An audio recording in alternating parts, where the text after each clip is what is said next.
More. Let's speak to Amel Boubekeur, who joins us now from Algiers. She is a French-Algerian researcher focusing on Maghreb countries and Islam in Europe. Amel, thanks so much for speaking to us. What do you make of what Bouteflika is saying now, that any further protests could lead to chaos or destabilization, as well as warning of a return to the national tragedy of the civil war? Is this a threat? Well, is Bouteflika saying so, really? Bouteflika, who is an old sick man. I believe there's some kind of sense of panic among the army ranks, the military ranks. But on the side of the protesters, there's absolutely no doubt that this protest will be peaceful. Silmiya, silmiya, which means peaceful, peaceful in Arabic, has been the key word of this protest since they have started. And today you will see during the previous demonstrations, a lot of women, young girls, old women, families marching together with a whole sense of proud unity, self-control, and solidarity. Right, it is National Women's Day. So these large protests that are planned specifically for women, what are they really trying to say?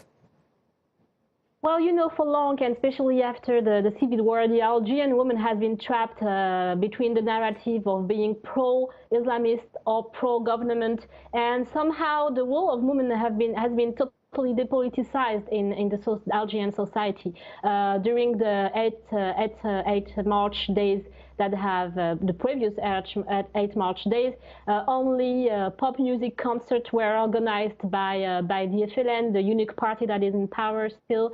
And so there was no opportunity for women to discuss really their situation and the problems they face as Algerian women.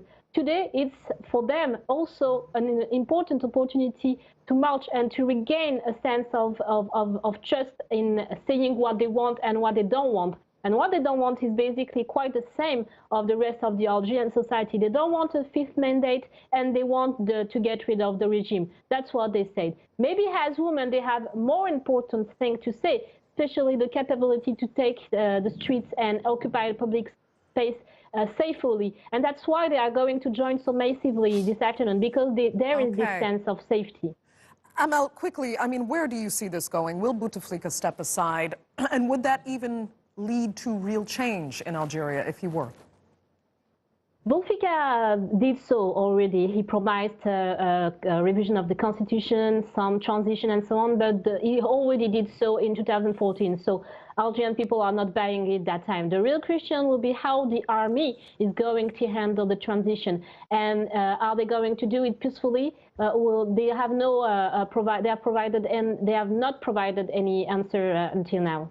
Okay, Amel, we'll leave it there. Thank you so much for joining us from Algiers.